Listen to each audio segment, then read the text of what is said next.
Сәлеметсіздер ме, құрметті әріптестер. Бастауыш 4-ші сынып мұғалімдерінің 2020-2021 оқу жылындағы қорытынды есебін назарларыңызға ұсынамыз.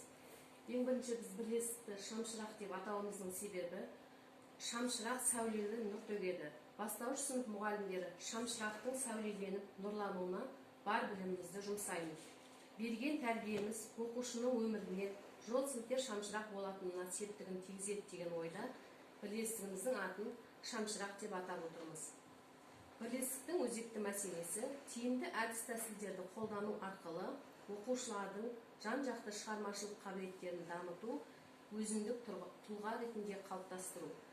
Бастауыш 4-ші сыныптар бірлестігінде 2020-2021 оқу жылында 10 мұғалім жұмыс істейді. Оның ішінде бір мұғалім педагог зерттеуші, бір мұғалім педагог шебер, 6 мұғалім педагог сарапшы, 2 мұғалім педагог модератор. Биылғы оқу жылында Қалабаева Рита педагог сарапшы және Держанова Тазагүл педагог зерттеуші біліктілік дәрежесін көтерді. Жаулыбаева Дина біліктілік тестінен өтіп педагог сарапшы біліктілік дәрежесіне өтініш өткізді. Биылғы оқу жылында алған ұстаздарымыздың жетістіктеріне тоқталатын болсақ, аудандық алғыс хатпен 3 мұғалім, Әкірбаева Бақыт, Жаулыбаева Дина, Нұрдаулетова Гүлнұр марапатталды. Республикалық сабақ KZ сайты 1-ші дәрежелі диплом, Мамутова Есенгүл марапатталды. Ұстаз KZ ұстаз тілегі Республикалық ғылыми әдістемелік орталығы алғыс хатымен және 1-ші, 2-ші дәрежелі дипломдармен Акирбаева, Қалабаева, Надырова, Мамутова, Мукажанова, Догаева жалпы бірлестікте 6 мұғалім марапатталды. Мұрагер интеллектуалдық порталы алғыс хатымен 4 мұғалім марапатталды. Республикалық медиа білім журналы құрмет грамотасымен және алғыс хатымен Мукажанова Мөлдір марапатталды.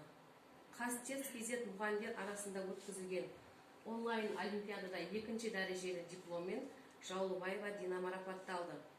Республикалық Едулаев KZ ұстаздарға арналған әдістемелік сайты алғыс хатымен және 1-ші дәрежелі дипломмен Жаулыбаева Дина марапатталды.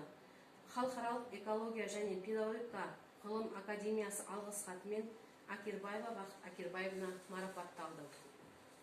Республикалық балалар мен жасөспірімдер арасындағы алтын ғасыр өнер байқауы дипломымен Жаулыбаева Дина марапатталды. Клевер республикалық олимпиада алғыс хатымен Ержанова Тазагүл марапатталды. Республикалық өрлеу интернет ресурсы алғыс хатымен және педагог республикалық озат педагогтар порталы дипломмен Ержанова Тазагүл апай марапатталды. Енді оқушы жетістіктеріне тоқталатын болса, республикалық ақындар өлеңін мәнерлеп оқу дипломмен және бас жүлдемен 4-ші А сынып оқушысы Әлдібай Жансая марапатталды. Аудандық зерде ғылыми жоба 2-ші дәрежелі дипломмен 4-ші З сынып оқушысы Кеурімжаева Аймира марапатталды. Және мұрагер интеллектуалдық білім порталына 12 оқушы 1-ші орын, 5 оқушы 2-ші орын алды. Ақбота интеллектуалдық марафонына оқушыларымыз қатысып, 1 оқушы 1-ші орын, 7 оқушы 2-ші орын, 17 оқушы 3-ші орын алды. Клевер республикалық олимпиада 1-ші дәрежелі дипломмен 2 оқушы, Қазтест KZ республикалық олимпиада 1-ші орын 2 оқушы, 2-ші орын 2 оқушы, 3-ші орын 1 оқушы алды. Кенгуру халықаралық зияткерлік олимпиадаға оқушыларымыз қатысып, 2-ші орынды 2 оқушы иеленді. Республикалық медиа білім олимпиадасына қатысып, 1-ші дәрежелі дипломды 3 оқушы алды. Математика пәнінен Кенгурионық олимпиадасына қатысып, 1-ші орын 2 оқушы және Кемел Академия онлайн олимпиадасына қатысып, 1 орынды 1 оқушы, 2 орын 1 оқушы және 3 орын 2 оқушы алды.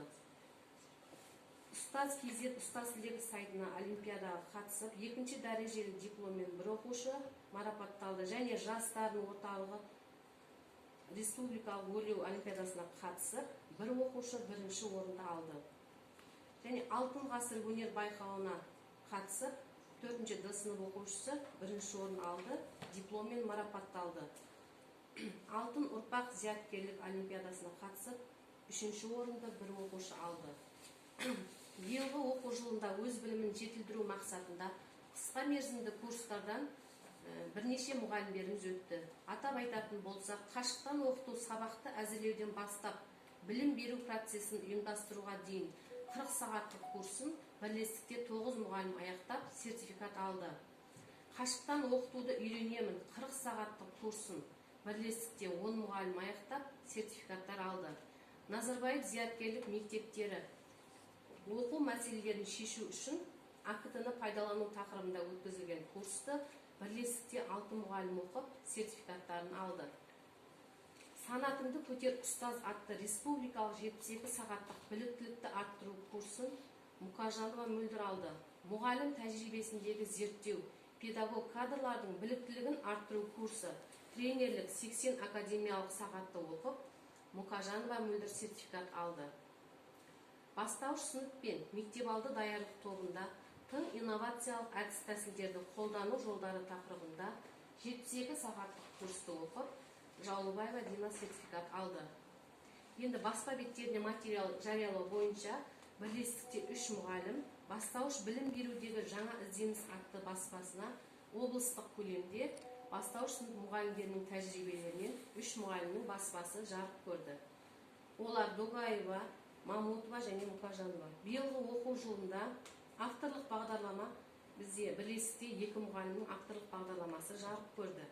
Шешендік өнер, әдістемелік нұсқау, оқушы компоненті, жұмыс дәптері авторлық бағдарламасын жазды Ержанова Тазагүл апайымыз. Және санатыңды көтер ұстаз атты республикалық 78 сағаттық біліктілікті арттыру курсына қатысып, кішкентай зерттеушілер атауында авторлық бағдарламасын Мұқажанова Мөлдір жазды.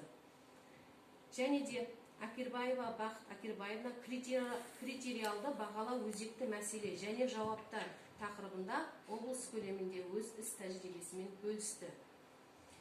Енді білім мазмұнындағы олқылықты анықтауда бірлестікте жүргізілген жұмыстарға тоқталатын болса, ең бірінші кезекте жалпы 4-ші сыныптардың 2-ші тоқсандағы жалпы білім сапасы 58% көрсетті, 3-ші тоқсанда 59% көрсетті.